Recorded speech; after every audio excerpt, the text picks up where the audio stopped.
SQC 통계적 품질 관리, 샘플링 검사 2, 계량형 샘플링 검사, 동영상 강의입니다. 네, 이번에는 계량형 샘플링 검사에 대해서 좀 다뤄보죠. 계량형 샘플링 검사는 개수형 샘플링 검사와 데이터의 종류가 다른 겁니다. 데이터의 형태가 다른 거라고 할 수가 있죠. 그래서 앞에서는 개수형 샘플링 검사는 제품 하나하나마다 이게 합격인지 불합격인지만 따지지만, 계량형에서는 얘가 어떤 값이 품질 특성치가 어떤 숫자로 연속된 숫자로 나타난다라고 보는 겁니다. 그러니까 계속 반복되는 말이라서 사실 강의 자료에 적지는 않았는데, 네. 개수형은 쓰자면, 네. 제품이 이렇게 적혀 있는 거죠. 합격, 합격 불합격을 계속 써야 되니까 귀찮으니까 이렇게 쓰겠습니다. 제품이 5 계속 합격이 오다가 한 번씩 불합격이 있고 뭐 이런 형태라면은, 계량형은 이 제품이 뭐 예를 들어서 어떤 강도를 가져야 된다. 강도를 가지는데 그 값이 뭐 숫자로 표현했을 때 10, 11, 8, 7, 9, 뭐 6, 뭐 이런 식으로, 뭐 이것도 뭐 사실은 소수점 아래가 있을 수 있고요. 그래서 값이 다양하게 나타나는 그 측정된 결과로 보여지는 거죠. 그래서 개수형과 계량형은 이런 차이가 있습니다. 계량형은 방금 말씀드렸다시피 품질 특성치, 어떤 값에 대해서 우리가 따지는 건데, 그 값이 뭐가 됐든 간에 밑에 적어놨지만 무게가 됐든 길이가 됐건 두께가 됐건 아니면 어떤 시간이 됐건 서비스가 전달되는 시간 뭐 이런 게 있잖아요. 뭐가 됐건 간에 그 특성치가 대체로 정규 분포를 따를 거라는 가정에 기반을 두고 있습니다. 정규 분포가 아니라도 할 수야 있겠지만 좀 복잡해지고요.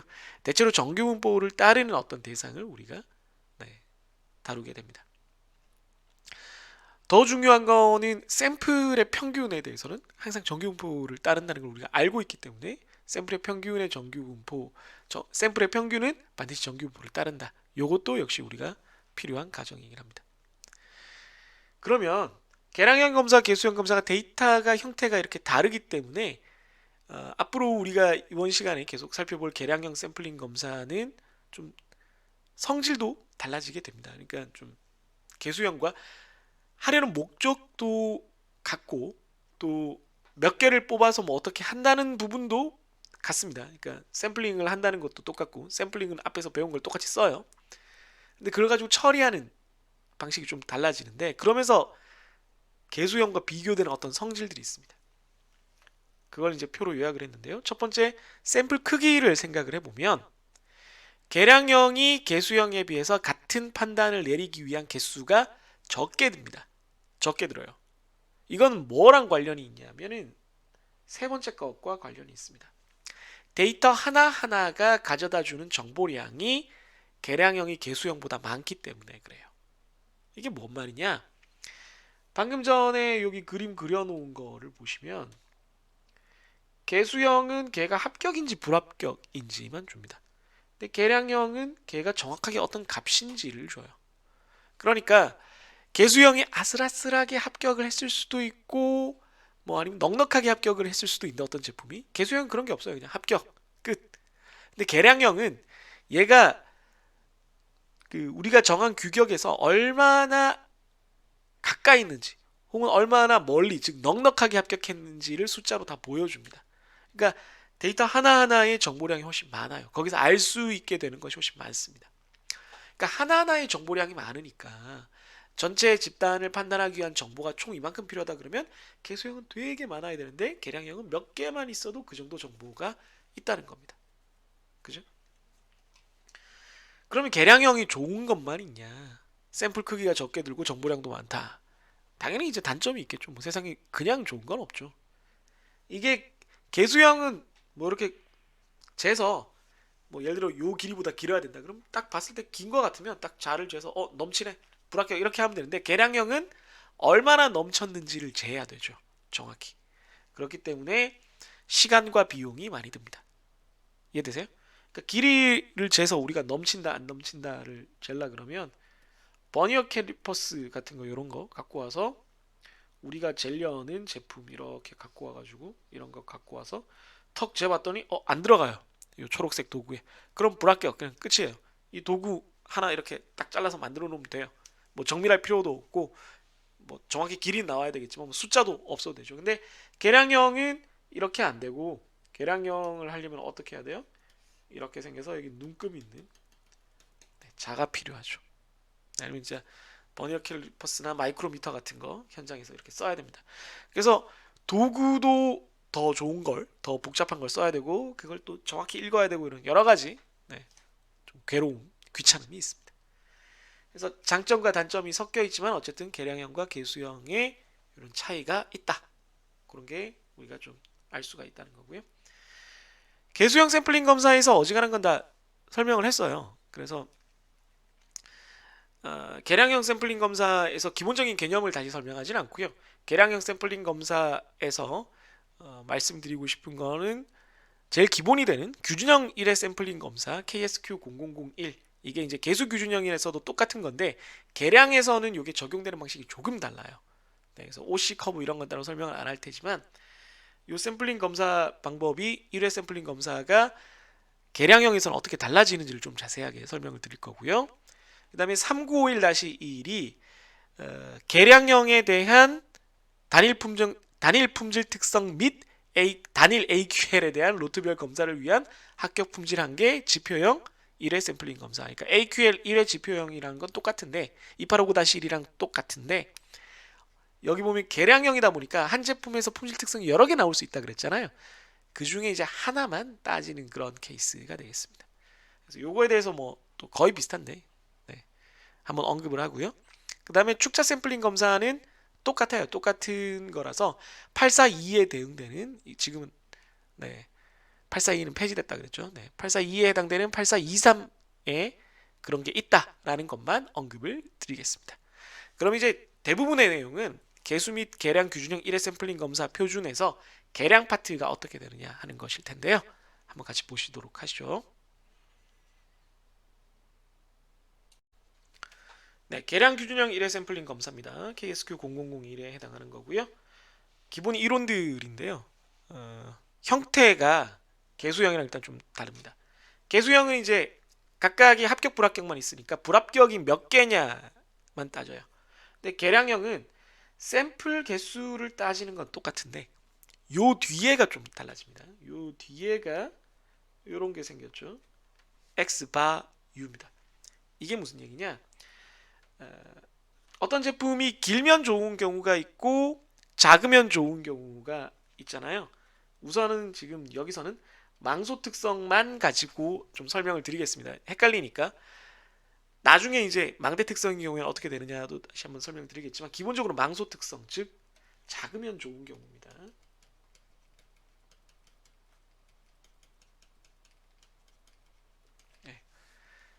그래서 우리가 어떤 거를 생각해 볼 수 있을까요? 작으면 좋은 그런 경우니까 일정한 강도를 가지긴 해야 되는데 일정한 강도는 필요한데 얇으면 얇을수록 좋은 어떤 철판을 생각을 하겠습니다.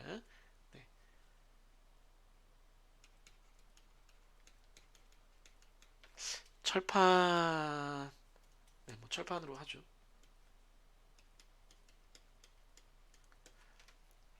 철판 두께가 얇아야 돼요. 어디 이제 특수한 목적에 들어갈 거기 때문에. 그러면 샘플 전체에서 전체 로트에서 요만큼의 샘플을 뽑아요. 샘플을 뽑습니다. 개수형에서는 이 안에 분량이 몇 개 있느냐를 따지지만 계량형에서는 얘네들의 평균이 얼마인지를 따집니다. 샘플 평균. 근데 이게 작으면 좋다 그랬잖아요. 작으면 좋으니까 크면은 불합격이에요. 그러니까 어떤 기준이 있어서 이거보다 작으면 합격, 이거보다 크면 불합격 이렇게 하겠다는 겁니다. 제가 가리고 있네요. 옆에다가 좀 다시 쓰겠습니다. 이 샘플을 뽑아서 그 샘플의 평균을 구한 다음에 그게 어떤 기준보다 작으면 좋은 거니까 작거나 같으면 합격, 크면 불합격. 이렇게 하겠다는 거예요. 그때 이 기준이 뭐냐? 그럼 이 기준이 뭐냐? 이 기준이 XU 바로 표시됩니다. 그러니까 정확히 말하면 X 바의 U죠. 그러니까 상한입니다. upper limit입니다. upper limit. 이것보다 작으면 합격, 크면 불합격. 그러니까 결국은 뭘 구해야 된다고요? 네, 결국은 요 같은 거죠. 요 XU 바를 구해야 됩니다. 그러니까 기준선을 구해야 됩니다. 기준 값을 구해야 되는 겁니다. 그게 이제 개수형 샘플링 검사에서는 C로 불리는 개수였죠. 근데 여기서는 어떤 값이 됩니다. 수치. 요 값을 결정하는 방식이 크게 세 가지가 있는데요. 세 가지가 있습니다. 그 세 가지가 어떤 식으로 나눠지는지를 보시면 로트 이 전체 모집단의 이 전체 로트 모집단의 표준 편차가 있을 거예요. 이걸 아느냐 모르느냐가 갈립니다. 네. 대체로는 그 전에 이제 공정 데이터가 있어서 안다라고 보는 거예요. 네. 샘플링 검사를 많이 하면은 그 자체로도 이미 데이터가 많이 쌓였기 때문에 대충 데이터를 알 수 있다라고 하는데 되게 초기거나 그러면 아직은 모를 수도 있죠. 그런 경우는 모르는 경우가 되겠습니다. 그래서 안다는 기지 이미 안다. 네. 뭐 우리가 기상환된 뭐 이럴 때 기 있잖아요. 기가 이미란 뜻이죠. 이런 한자식 표현이 요즘 점점 더 좀 이해를 못 받고 있긴 합니다. 이렇게 단어를 짧게 줄일 수 있다는 장점이 있긴 한데 한자어를 많이 쓰면 그 동음이 이어가 많아서 좀 헷갈리기도 하고 뭐 낯선 경우도 있고 하죠. 뭐 이해는 하는데 어떤 경우에는 좀 그게 편리하기 때문에 특히 전문 용어일 경우에 좀 많이 등장하는 점 이해해 주시고요. 그래서 요즘은 다 아는 경우 모르는 경우 뭐 이렇게 표현을 많이 합니다. 네, 기지미지보다는 모르는 경우는 미지고요. 미지의 세계로 할 때 그거죠. 그 다음에 우리가 이 로트를 바라보는 방식이 두 가지가 있습니다. 부적합품률, 그러니까 불량률이 얼마 이하가 돼야 된다. 불량률을 기준으로 좋은 노트, 나쁜 노트를 나눌 거다. 우리가 지금까지 개수형에서 봤던 것과 같은 기준이죠. 불량률 P0, P1을 가지고 따지겠다. 그러니까 좋은 노트 P0는 알파만큼의 생산자 위험, 나쁜 노트 P1은 베타만큼의 소비자 위험을 가져야 된다. 라는 식으로 하겠다는 겁니다.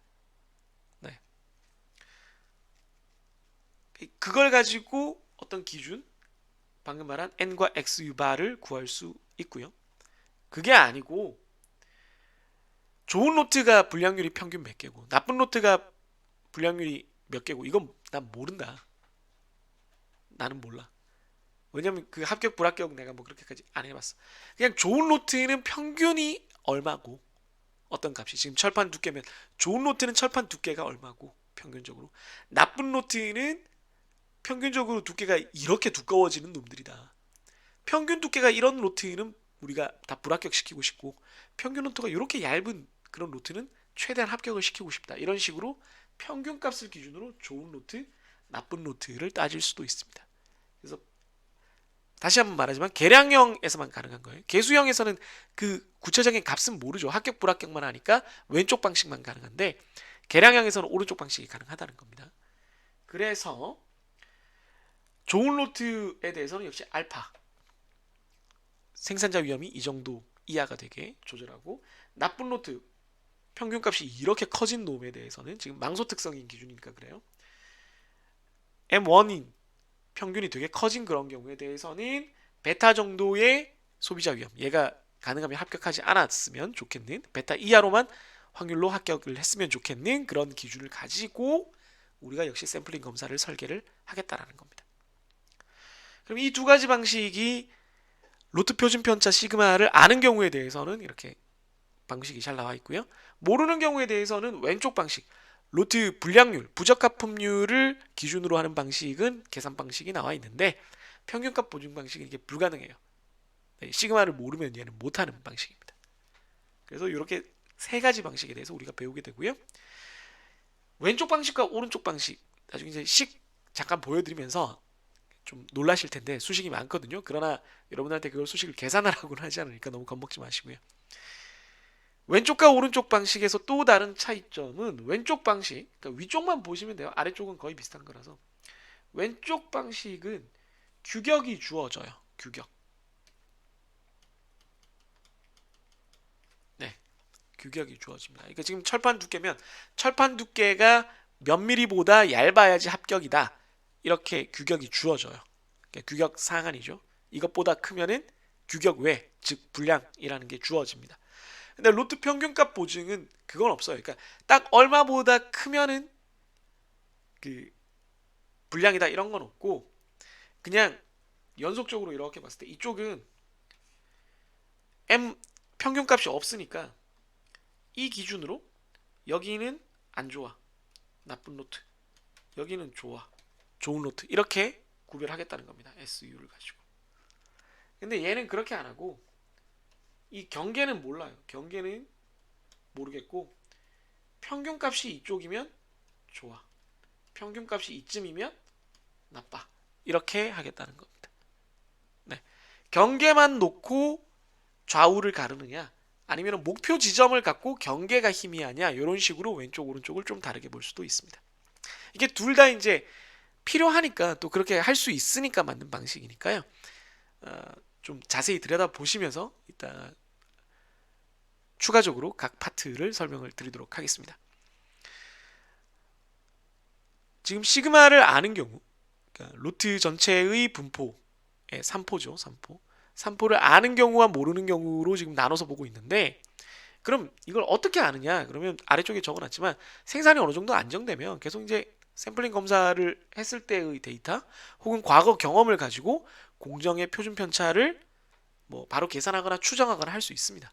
샘플링 검사를 되게 많이 해서 데이터가 이미 많이 있다면 샘플링이 굉장히 커졌잖아요. 그럼 모집단 표준 편차 추정하면 거의 좁은 범위로 구간 추정이 돼요. 그렇게 해서 할 수도 있고 그게 아니면 그냥 자료를 통해 가지고 그 시그마를 R 바 R이 범위거든요. 범위. 그러니까 최대 빼기 최소란 말이에요. 네. 어떤 데이터가 이제 우리가 요만큼씩 관찰했는데 거기서 최대 빼기 최소 요 범위. 요 범위가 보통 요 시그마랑 비례를 해요. 그래서 그걸 비례하는데 필요한 요 계산 파라미터는 따로 이제 표준표에서 제공이 되는데 그걸 이용해서 이 범위들을 여러 번 측정한 다음에 그 평균값을 조금만 변형을 하면 시그마를 구할 수 있기도 합니다. 그러니까 말은 요는 여기서 핵심은 생산이 좀 안정이 돼야 되고요. 그래서 데이터가 좀 쌓이면 뭐 어떤 식으로든 시그마를 알 수가 있다. 왜 이 말을 드리냐면은 기본적으로는 원래 시그마는 정확히 알 수가 없는 거예요. 로트 전체를 우리가 다 데이터를 들여다봐야지만 알 수 있는 건데 그래서 모수잖아요. 그런데 지금 샘플링 검사하는데 어떻게 로트 전체를 볼 수 있겠어요? 그럴 거면 샘플링 검사 안 하죠. 전수 검사하죠. 그러나 굉장히 많은 데이터가 샘플로 이미 쌓였거나 이미 공정을 관리하면서 그동안 기록해 둔 값이 있다거나 하면은 모집단에 대해서 표준 편차를 어느 정도 알 수 있다. 안다라고 우리가 얘기를 할 수 있다. 그렇게 생각하고 시작해도 괜찮다라는 의미입니다. 원론적인 의미에서 안 된다라는 생각을 혹시 하셨다면 이건 그런 얘기는 아니다라는 말씀을 드리는 겁니다. 네, 방식을 하나씩 살펴보도록 하겠습니다. 계량 규준형 1회 샘플링 검사에서 시그마를 알고 모집단 즉 로트의 표준 편차를 알고 있고 로트의 부적합 품률, 불량률을 기준으로 보증을 하고 계산을 하는 방식입니다. 계속 얘기를 하지만 규격 상한이 있는 경우를 우리가 생각을 해요. 그러니까 규격의 상한, 작으면 좋다. 작을수록 좋은 경우입니다.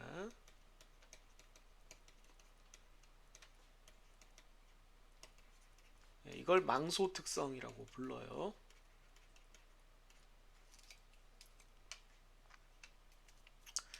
망소까지만 적겠습니다. 자꾸 넘어갈 것 같아요, 저기를. 그래서 기본 가정은 모든 로트, 좋은 로트든 나쁜 로트든 분포는 다 시그마다. 로트 분포의 3포가 표준편차 시그마로 다 고정이 되어 있다. 네. 평균값만 이렇게 달라진다. 그래서 보시다시피 작을수록 좋은 거니까 좋은 로트의 분포가 이렇게 되고 나쁜 로트도 똑같은 분산, 그러니까 벌어지는 정도는 똑같고 표준 그 평균만 오른쪽으로 쓱 이동한 이런 상태가 되었다고 우리가 가정을 하자는 거죠. 그 다음에 품질 규격의 상한이 주어져 있어야 됩니다. 첫 번째 위쪽 그림에서 굵은 파란 선으로 되어 있는 게 SU입니다. SU라고 제가 적어놨죠. 네. 그래서 여기보다 아래쪽이면 합격 품질이고 위쪽이면 불합격이죠. 네. 그런데 우리가 모집단 그 제품 하나하나에 대해서는 요 규격에 들어가면은 좋은 거, 안 들어가면 안 좋은 거라고 얘기할 수 있지만 우리가 검사를 하는 건 샘플링 검사잖아요. 네. 그래서 샘플링에서는 좀 다른 기준이 필요하다 이겁니다. 왜 그렇게 다른 기준이 필요하냐? 계산이 중요한 게 아니라 개념이 중요한 거니까 이 그림을 제가 좀 길게 설명을 하겠습니다. 다음 페이지에는 이제 수식이 나오지만 이거 보면 이제 OC 곡선에서 말하는 P0, P1, 알파, 베타의 개념이 그대로 들어가는데 어떻게 되는 거냐면 이게 이쪽이 좋은 노트죠. 이쪽이 좋은 노트인데 좋은 노트의 분포가 이렇게 있으니까 평균적으로는 일반적으로는 좋은 노트인데 이 규격을 넘는 불량률이 조금 있어요. 예. 이렇게 분포를 따르다 보면 이 규격 파란 선을 넘는 확률이 조금 있어요. 그게 이 주황색으로 표시된 거죠. 그래서 좋은 노트의 어떤 제품이 불량률은 기본적으로 P0다 라고 이렇게 얘기를 할 수가 있겠습니다. P0를 알기 위해서 지금 이 규격선 파란 선이 필요한 거예요. S. 그런데 나쁜 노트 같은 경우는 이 규격선보다 넘어가는 영역이 훨씬 크겠죠. 네, 그래서 그걸 P1이라고 불량률이라고 하겠습니다. 그러니까 규격이 있고 두 개의 분포가 있으니까 P0, P1을 알 수가 있죠. 그런데 뭐 M0, M1은 몰라도 되고 그냥 그게 P0, P1으로 주어졌다라는 겁니다. P0, P1으로 주어져 있습니다. 자, 그럼 좋은 노트에서 뽑은 샘플 평균. 좋은 노트에서 어떤 샘플을 뽑으면 걔 평균이 X바가 있을 거 아닙니까? 샘플 평균은 X바니까. 한 번 뽑으면은 X바가 하나 나오고 두 번 뽑으면 두 개 나오고 샘플이 두 번 있으면 샘플을 여러 번 뽑으면 그때마다 X바가 나오는데 걔들을 다 모아서 분포가 어떻게 되는지를 보면은 똑같이 정규 분포인데 이 X바가 정규 분포를 따르는데 이 M0랑 똑같은 정규 분포를 따르지만 이쪽은 샘플 크기에 따라서 이렇게 되거든요. 네. 샘플이 크면 클수록 이 샘플 평균의 분포, 산포는 작아져요. 네. 당연히 그렇겠죠. 샘플을 많이 뽑으면 이 원래 모집단의 평균에 거의 근사한 샘플 평균 값이 나오겠죠. 그 의미입니다. 뭐 수식을 굳이 해석을 안 하시겠다면 안 보겠다면 그렇게만 이해하셔도 돼요. 이게 중심극한 정리죠. 그렇기 때문에 샘플의 평균의 분포는 모집단과 이렇게 중심선은 똑같지만 좌우폭이 좀 좁아요. 그래서 이렇게 생겼습니다. 이렇게 생겼죠. 안 좋은 로트, 안 좋은 모집단에서도 나쁜 로트에서도 역시 샘플을 뽑을 수 있고 걔네들의 평균이 이렇게 될 겁니다. 우리가 바라는 건 얘랑 얘를 구별하고 싶다는 겁니다. 그래서 얘는 합격시키고 얘는 불합격시키고 싶어요. 그죠? 그러면 샘플의 평균값이 어느 정도면 합격을 시키고 어느 정도면 불합격을 시킬 것이냐를 가지고 이제 우리가 원하는 기준 요 XU 바를 만들어야 되는 겁니다. 그래서 이렇게 만들었다 치면 어떻게 만들었다 치면 얘는 분명히 좋은 로트에서 뽑은 샘플인데 그래도 확률적으로 존재하니까 그 평균값이 어쩌다 보니까 그 샘플 평균이 이 기준을 조금 넘어갈 수도 있어요. 좋은데 불합격할 수 있죠. 그게 생산자 위험이죠. 알파 생산자 위험이죠. 네.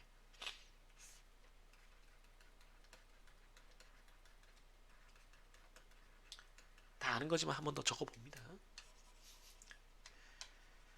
반대로 안 좋은 노트에서 얘를 이렇게 뽑아요. 안 좋은 노트에서 뽑지만 역시나 이게 확률 분포기 때문에 고정된 값이 아니기 때문에 그 안 좋은 노트에서 온 샘플의 평균이 우연히도 규격이 아니라 우리가 정한 기준보다 작을 수도 있는 겁니다.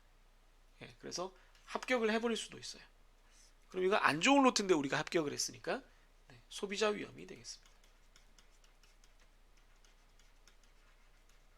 네, 그래서 생산자 위험 및 소비자 위험을 우리가 알파와 베타로 표현한 다음에 이게 일정 이하로 조절이 되는 그런 기준 XU 바를 원한다는 거죠. 그럼 이게 XU 바만 좌우로 움직인다고 되냐? 알파가 작아지면 베타가 커질 텐데 그러기 위해서는 또 하나가 있죠. N을 조절하게 됩니다. N이 커지면 어떤 일이 벌어지냐면요. 요거는 여러분들이 좀 개념을 확실히 알아두시면 좋은 게 지금 여기서 보면 이게 N이 커진다는 얘기는 요 루트 N분의 시그마 즉 X바 샘플 평균의 산포가 작아진다라는 거거든요. 그러니까 요 아래쪽 그림으로 치면 n이 커질 때에는 그림이 어떻게 되냐면 n이 커질 때를 초록색으로 표시하면 다른 건 다 똑같고 샘플 개수를 크게 하면 한번 뽑을 때 샘플을 많이 뽑으면 이 분포가 이렇게 됩니다. 옆에도 이렇게 돼요. 똑같은 분포니까. 그러면 이 둘이 겹치는 지점이 굉장히 작기 때문에 똑같은 기준값 XU 바를 들이대도 알파와 베타가 극단적으로 작아집니다. 이해되시죠? 그래서 n을 늘리면 무조건 모든 게 해결되죠. 샘플링 검사에서 뭐 개수형에서도 그렇지만 샘플 많이 뽑으면 다 해결되죠. 그런데 적당히 많이 뽑으면서 XU바를 이렇게 조절을 해서 내가 원하는 수준의 알파, 베타, 생산자, 소비자 위험을 얻겠다. 이게 우리의 목표인 겁니다. 이해하셨어요? 네, 그걸 계산하는 방법을 이제 보여드리는 겁니다. 네, 계량 규준형 1회 샘플링 검사 중에서 시그마를 알고 부적합 품률, 그러니까 불량률을 기준으로 계산하는 방식, 불량률이 어느 정도 됐으면 좋겠다를 가지고 이제 계산하는 방식을 보여드리고 있는데요. 이 페이지를 보자마자 이제 탄식을 하시는 분들도 있을 수는 있습니다만은 이 식을 계산하라는 게 아니고 그냥 이런 식으로 연립방정식 구성돼서 결과가 이렇게 된다. 아래쪽만 실제로는 여러분들 계산하실 때 맨 아래쪽만 보시면 돼요. 그런데 이제 강의니까 수업이니까 이제 이게 어떻게 그렇게 되느냐는 앞에서 개념적으로 설명했지만 그게 식으로 어떻게 되는지는 한 번만 이렇게 짚고 넘어가겠습니다. 그러니까 안 해도 되지 않냐? 뭐 사실 쓰는 데는 뭐 크게 지장은 없는데요. 그래도 이게 이런 식으로 반영이 되는구나. 그림으로 표현한 게 그 정도로 받아들여 주시면 좋겠습니다. 새로운 기호가 하나 있는데요. K입니다. K. 라지 K를 쓰는데 이게 약간 관습적으로 쓰는 그 기호예요. 원래는 그 ZP라 그래서 예를 들어서 Z 0.05라 그러면 그 표준 정규 분포에서 여기 왼쪽의 확률이 0.05 그러니까 5%가 되는 지점 요 X 값을 말해요. 이게 가운데는 0이거든요, 지금. 네. 요거가 이제 Z 0.05가 됩니다. 그런데 얘는 KP는 좀 반대예요. KP는 제가 지금 가리고 있네요. 이거 그림 위치를 통으로 좀 옮겨야 되겠는데.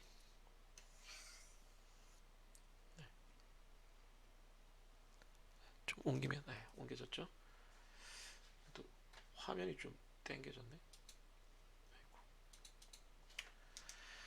KP는 좀 다른 게 에헤이. 네, 선택을 지우고요. KP는 반대로 오른쪽이 얼마 있느냐 하는 겁니다. 네.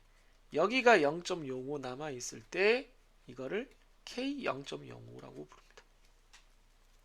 그러니까 얘는 Z로 따지면은 0.95가 돼요. 왼쪽에 95% 있을 테니까. 네, 또 Z가 안 보이네요. 네. 이것도 0.05도 안 보이네. 네, 요 지금 색칠한 연두색 부분이 똑같이 0.05인 경우입니다. 네. 그러니까 얘는 Z로 따지면 0.95가 되죠. 근데 뭐 그냥 이렇게 표현을 하는 겁니다. 네. 요 오른쪽을 쓸 일이 좀 많아서 요 식 계산할 때 이러는 거고 요 K로 이렇게 표현하는 동네가 딴 데도 좀 있어가지고 여러분들이 그냥 아 이게 그거구나 뭐 이렇게 표현돼 있으면 그렇게 받아들여 주시면 좀 편해요. 네. 아무튼 쓸데없는 얘기고 이건 여기까지 여러분들한테 설명드리고 이건 지우겠습니다. 이게 뭐 중요한 내용은 아니라서. 자, 그렇게 표준 정규 분포의 역수를 가지고 구할 수 있는 어떤 표현 방법이 하나 생겨 있고 식이 이제 네 가지로 구성이 되는데 좋은 로트의 불량률은 P0다. 네, 그걸 가지고 이제 역으로 계산을 하면 규격은 좋은 노트의 평균값에서 이 정도 벗어난 곳에 위치한다. 이런 경우에 이 좋은 노트의 불량률은 P0가 된다. P0가 여기에 계산이 들어가서 이렇게 됩니다. 이게 정규분포의 성질로 이렇게 되는 거예요. 그냥 나쁜 노트의 불량률은 P1이다. 그것도 역시 마찬가지로 여기에 불량률 P1 넣어서 됩니다. 나쁜 노트의 평균이고요. 근데 우리가 이건 몰라요. 몰라도 상관이 없습니다. 그 다음에 좋은 노트에서 샘플을 뽑았을 때 걔가 합격할 확률이 1-알파다. 이것도 역시 좋은 노트의 평균에다가 요 알파, 여기 P0 넣었던 것처럼 여기는 알파 넣고 여기는 시그마인데 루트 n분의 시그마 넣고, 네, 그래서 만들면 됩니다. 이것도 마찬가지고요. 네, 아래쪽도 나쁜 노트 넣고 베타 넣고 n분의 시그마 넣고, 여기가 부호가 마이너스가 된다는 게 조금 재밌는데요. 요게 왜 그런지를 생각을 해보시면 그 앞 페이지에서 좋은 노트 나쁜 노트의 불량률은 다 이렇게 잘랐을 때 다 같은 방향 이쪽에 있잖아요. 근데 여기서 샘플 뽑았던 거는 그냥 개념만 대충 설명하는 겁니다. 대충은 아니고 맞는 설명인데 간략하게 하는 거. 보면은 좋은 노트에서는 요 오른쪽인데 나쁜 노트에서는 왼쪽이에요. 그래서 서로 방향이 달라요. 그래서 요 x, u 바를 기준으로는 이렇게 부호가 서로 달라지는, 아무튼 그렇게 정리가 됩니다. 그러면 이제 이걸 가지고 요 네 개를 가지고 연립방정식을 풀면은 m0 n1, m0 n1이 있기 때문에 서로 빼주면은 이게 쓱쓱쓱 이렇게 날아가가지고 m0 n1이 필요 없는 연립방정식이 되고요. 그 연립방정식을 풀면은 네, 결과가 이렇게 나옵니다. 샘플의 개수가 이런 식으로. 네, 내가 합격시키고 싶은 놈의 평균 불량률, 내가 탈락시키고 싶은 놈의 평균 불량률, 내가 합격시키고 싶은 놈이 실수로 불합격하는 확률, 내가 불합격시키고 싶은 놈이 실수로 합격하는 확률, 이 네 가지를 가지고 계산이 됩니다. 근데 이게 소수점으로 나오니까 예를 들어 뭐 7.8 이렇게 나오면 보통 8개를 쓰는 게 좋겠죠. 뭐 예를 들어 9.2 같으면 뭐 9개를 쓰거나 좀 넉넉하게 10개를 쓰거나 뭐 이렇게 하는 게 좋겠습니다. 보통 반올림을 해서 쓰는 게 좋겠습니다. 그런 다음에 이제 n이 나오면 n을 가지고 여기에 넣든 n 넣고, 이 값들은 이미 구한 거니까 스몰 k를 구해서요. 규격에다가 네, 요 스몰 k를 곱해가지고 규격에다가 스몰 k 곱하기 시그마를 해가지고 요 기준선을 정하게 됩니다. 좀 어려워 보이나요? 네, 어렵진 않습니다. 이건 실제로 해보면은 결국은 처음부터 말씀드렸지만 요것만 보고 하는 거기 때문에, 요것만 가지고 계산하는 거기 때문에 그렇게 어렵지 않습니다. 네, 그래서 앞 페이지에 그래프로 설명드렸던 이런 형태로 설명드렸던 요 개념을 잘 기억해 주시면 되고, 결국은 우리가 n과 요 위치, 샘플 평균이 이거보다 크다 작다로 합격 불합격이 갈리는 요 위치를 구하는 거다라는 것만 알아두시고, 그거 계산은 요 식으로 한다라는 것까지만 이해를 해주시면 되겠습니다. 요 중간에 연립방정식 1, 2, 3, 4는 그냥 이런 식으로 구성이 된다. 그게 이렇게 반영이 된다. 반영되는구나. 응 그래. 뭐 이렇게 생각을 하시면 되겠어요. 물론 이걸 직접 해보시면 너무 좋죠. 네, 적극적으로 추천드리지만 우선은 요 개념부터 이해해 주시면 되겠습니다. 네, 방금 봤던 그 모집단 로트의 표준 편차가 알려져 있고, 그리고 부적합 품률을 기준으로 하는 방식을 한번 보겠습니다. 다음은 스마트워치 스트랩 제작 공정의 무게 측정 결과이다. 스마트워치 많이 쓰시죠? 네. 저는 되게 간단한 그 밴드류를 쓰는데요. 그게 제일 가볍기도 하고 뭐 특별한 기능이 필요한 건 아니라 가지고 제가 그걸 쓰는데 뭐 있으니까 편하더라고요. 뭐 전화 온 것도 알려주고. 아무튼 그 스트랩, 시계끈, 시계줄이라고 보통 부르는 그 부분이죠. 가벼울수록 좋은 제품, 이제 망소 특성을 이제 유지하기 위해서 강의했던 내용과 일치시키기 위해서 이렇게 했습니다. 정보는 아래와 같다. 샘플링 검사를 설계하고 로트 A와 B에서 샘플링을 해서 판정하라. 그러니까 로트가 두 개 있어요 지금. 네. 조건이 이렇게 되어 있습니다. 좋은 로트는 불량률이 2% 되고 2% 정도 되고, 나쁜 로트는 불량률이 15% 정도 되는 놈입니다. 그 다음에 생산자 위험 5%, 소비자 위험 10% 정도로 해라. 이건 뭐 늘 하는 거니까요. 그 다음에 표준 편차는 루트가 다 3g 정도 범위이고 규격 상한은 25g입니다. 따라서 25g보다 작은 건 합격, 큰 건 불합격이다. 만약에 전수 검사를 한다면 그렇다는 얘기예요. 그래서 계산을 하기 위해서 KP0부터 구하는데 이게 그 정규 분포의 역함수인데 그 오른쪽 꼬리에 해당을 하기 때문에 원래 역함수를 구할 때는 그냥 확률을 넣으면 되는데 1 마이너스 확률을 넣어야 돼요. 네. 그래서 그것만 좀 주의를 해주시면 되겠습니다. 이게 무슨 말이냐면 이거 이거나 네.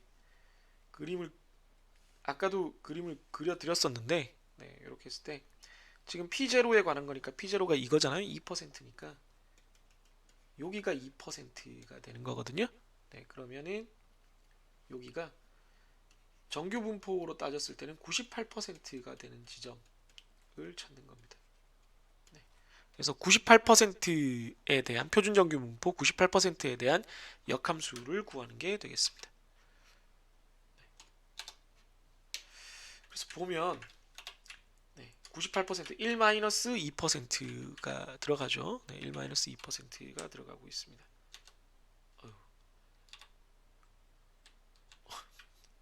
너무 크네. 이게. 네, 제가 설정을 확대를 너무 세게 해놔가지고요. 네, 그냥 이대로 보겠습니다. 이게 뭘 하다가 자꾸 하면 돌아오질 않더라고요. 네. 네, 1-2%가 되고 표준 정규 보니까 평균 0, 표준 편차 1을 넣습니다. 이런 식으로 다 똑같이 해주시면 됩니다. 네 가지에 대해서. 그래서 KP0는 2.054가 되고요. P1에 대한 K값은 이 자리 이제 15% 넣으면 되죠. 똑같습니다. 네. 그 다음 알파는 이 자리에 5% 넣으면 되고요. 알파가 5%니까. 그 다음에 K 베타는 역시나 10% 똑같이 넣어주면 되겠습니다. 그럼 이렇게 확률 4가지에 대한 다 K값이 구해졌고요. 이걸 이용을 해서 이제 샘플링 검사를 설계를 하면 되겠습니다. 그러면 n을 그냥 구하면은 그 식에 따라서 구하면요. 요 분자 쪽에는 알파랑 베타 값 두 개 더한 거 들어가고요. 분모에는 P0와 P1을 뺀 게 들어갑니다. 뭐 P0에서 P1을 빼줘야 되지만 사실 순서는 상관없습니다. 제곱할 거기 때문에. 그래서 빼준 거 전체 이 분수를 제곱을 해준 값이 나오는데요. 그럼 8.27로 나오거든요. 그래서 그냥 뭐 수동으로 해도 되고 라운드 함수가 반올림하는 겁니다. 그래서 라운드 8.275를 소수점 0자리 남기고 소수점 이하를 하나도 남기지 말고 반올림을 해라. 이렇게 하면 8이 되죠. 그럼 이 8을 가지고 이제 x 바 u 기준을 이제 세워야 되는데 우리가 실제로 쓰는 건 얘랑 얘거든요. 네. 요거 이제 계산 과정이 필요한 것일 뿐이고 스몰 k는 역시 식이 어떻게 되냐면은 요 KP0 빼기 K 알파 나누기 루트 요 n 8이 되겠습니다. 물론 이제 P0와 알파로도 할 수 있고 P1과 베타로도 할 수 있는데 보통 P0와 알파로 하는 게 더 좋습니다. 그러니까 8.275를 기준으로는 그 두 방식이 똑같은데 지금 8로 바꿨기 때문에 두 값이 조금 달라지거든요. 그러면 이제 가능하면 P0를 기준으로 하면 되겠습니다.